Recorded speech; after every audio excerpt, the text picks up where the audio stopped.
The night sky party is about to begin, but will you be the one to host it?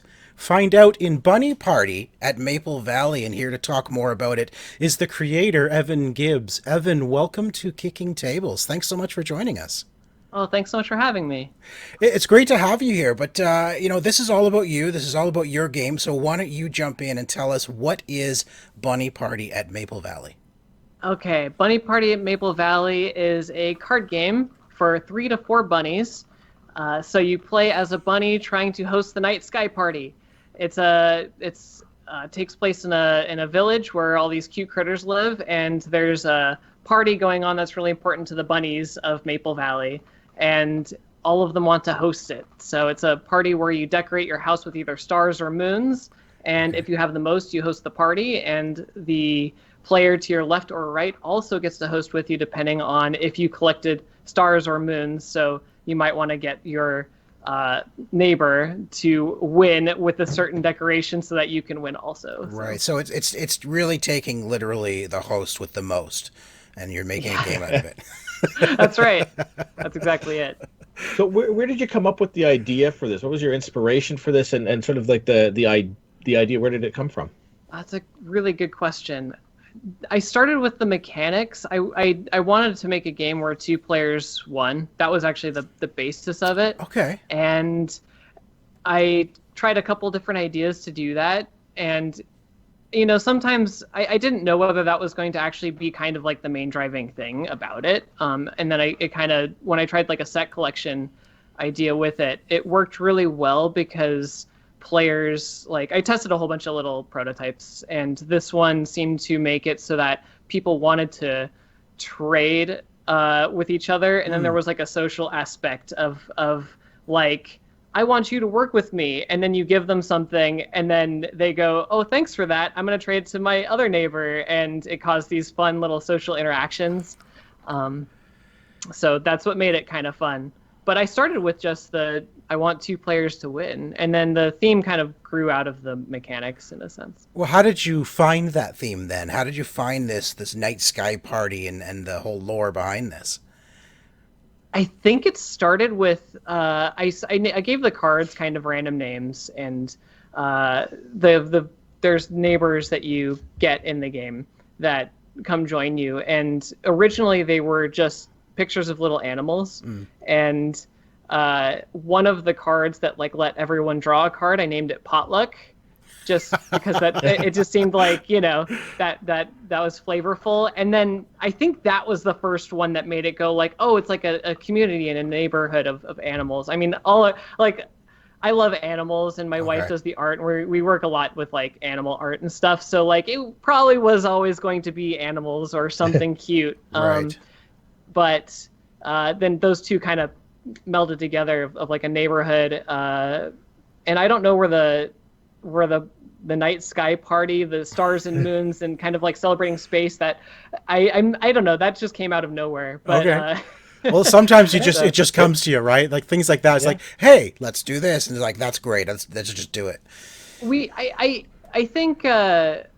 Actually, no, I do. I think I do know what it was now that I go back, because when I had the 2 different things that they could collect, it's stars or moons. Originally, it was stars and circles, because literally those were the shapes I put on the cards. Okay. To test it out. Yeah. And then we made it bunnies, and there's like folklore about bunnies coming from the moon. Oh. And then we kind of like went off of that and made it like, oh, they want to celebrate a space party, Okay. Yeah. I think I had that book as a kid. I remember. Oh yeah. I remember rabbits like coming out of the moon for some reason. It maybe, I don't know why, but that really it seems to be a memory I have. Well, maybe we stumbled on something science doesn't want us to know. That's right. I know in Japanese lore, it's not a man on the moon, it's a bunny on the moon. And I think in some of them, bunnies come from the moon, but that's actually, we wrapped that in. Maybe I don't think I made that up, but that's in kind of the lore of the night sky party. Nice. Now, what was your motivation behind wanting wanting there to be 2 winners in this game of only like 3 or 4 players? Like, was it to keep it more family friendly, or what was the motivation behind wanting to say, I want a game where there's 2 winners? I think it came from the last game we made. There was one winner, and it actually derived like the game. It was the game we made last is Robo Junkyard, and that game kind of derived from a game that only one player loses, which I always thought was interesting because then like everyone else wins. Oh. And then that sparked an idea of, well, what if two players win, like specifically two players? How would that work? And then I played with that. Okay. You know. So that was just, I want to flip the tables a little bit and let's see what I can come up with. Is that really kind of where it came from? Yeah, so is your pretty much. next game gonna be, let's see if I can make 3 players win? Like, you're just gonna keep going? It's Well, we have a couple other games that we are developing, and they don't have. I think one of them's cooperative, so everyone either wins or loses, and then I don't think I have a 3 players win one next. So. It's funny that your motivation was, about building the game was having 2 winners, because as soon as we sat down to play, my immediate draw was towards Abigail. Yes. And screwing everybody else over and being the only winner when we played. Yeah. So Abigail's interesting. So Abigail is a card that you can draft, and for that turn, you win alone. And if someone else next to you is wins, you don't win with them. So it's kind of the double-edged sword. And yeah, she changed that quite 100%. She feels really overpowered, if I'm being honest. Like, if you Yeah. know you're gonna, because you know what's in your hand by the time you go to pick a villager. And if you know you're going to be able to win, you're like, why would I not take Abigail? Because she gives me an extra decoration right away. Yeah, so the funny thing about Abigail, and that's actually, this is why I ended up keeping her in the game, because, obviously it went against the value of the game. But it's because there's that threat there. So when you're working with someone, a part of it is the threat that's there. So if you're working with someone, it's kind of beneficial to work with someone who you trust, right? Because they can turn around and win with Abigail, like anyone can. Right. So the player to your left might actually be advantageous to work with them because they have more decorations that are, valuable to you. But you might actually want to go with the person to your right because they're not going to pick Abigail, because some players are just like, if you're working together with someone, they'll just feel so bad they won't do it, right? So then there's kind of like this interesting dynamic that appears just because that threat's there, Well, yeah, and I'm saying this sort of facetiously and sort of true, and I think Tico will agree. No one would ever trust Tico in a game. No. I immediately have to look for ways to win on my own because, it's immediate that any game we play where there's some sort of an opportunity to team up against somebody, it's always against me. Always. So I immediately look. I saw the Abigail. I'm like, that's my card, and I'm going for that. And he as won soon as I possibly can. Twice because of Abigail. 2 games Wow. in a row, he won only because of Abigail. Yeah. Wow. Nice. Congrats. You hosted the party with Abigail. Yes. Yeah. Yes. It's actually hard to do because as soon as, I would, I guess maybe not, because I was going to say as soon as you pick Abigail, then all of a sudden you have, 2 or 3 other people that are trying to stop you. But I guess if you have that going into the game already, then it's not that big of a deal. Yeah. That's yeah, right. I mean, it was. I'm already playing defensively the entire time. So, one of the things I did notice was, you do have elements of sort of take that mechanics in the game, but they don't feel as harsh as most of the take that mechanics that I've experienced in the past, and I'm usually on the receiving end of them. So, I can speak to that with some expertise. Hey, you give them out just as readily. But like they're there, but they don't feel as absolutely, kick you to the bottom of the ladder type of games. Was it intentional to not have them be as harsh? I am so happy to hear you say that. Thank you. Because yes, it was absolutely intentional to take that mechanics in there and make it kind of okay. Yeah. Maybe not, but yeah, I think because part of the design in that is originally we had cards that you play them and then you destroy someone's decoration, right? Like you play an event and then you discard their thing, and it felt really bad. Yeah. Oh no, that would not have been bad in my game against Tico. Yeah. Well, that makes sense.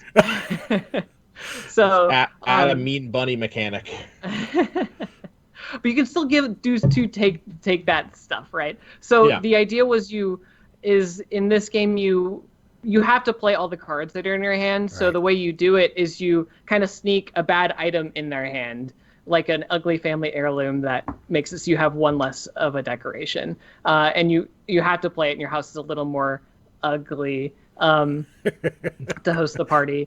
So it doesn't feel as bad because they're not actually like pointing at something and killing it. They're putting it in your hand, and then maybe you can deal with it before you play it, or it's you kind of playing it, you know. And then just kind of the cute theme around that kind of thing. It's kind of hard to get mad when someone like gifts you a present and you're like, oh, thanks for the present, and the present makes you draw something that's bad. It's like, you still gifted me a present, I just didn't really like it very much, you know. Yeah, there was I think there's a one that where you can tell another player to draw a new card. And so during the phase where you have to get rid of a card, the tidy up phase, I just gave that card to my daughter and said, here. And then, of course, she chose me to draw a new card. So I didn't want to get rid of it because I wanted the extra card, so I gave it to my daughter. And then she had to use it in order for me to draw. So there's ways of taking, even taking that tidy up phase to your own advantage, right? Yeah.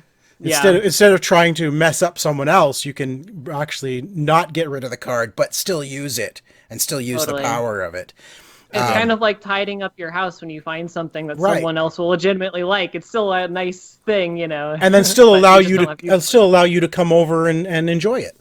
Exactly. Yeah. Now, you must have some really great gameplay stories that happened while you were playtesting this. Do you have anything memorable that happened during playtests? Oh my gosh, lots of Abigail things. Oh, like, I bet.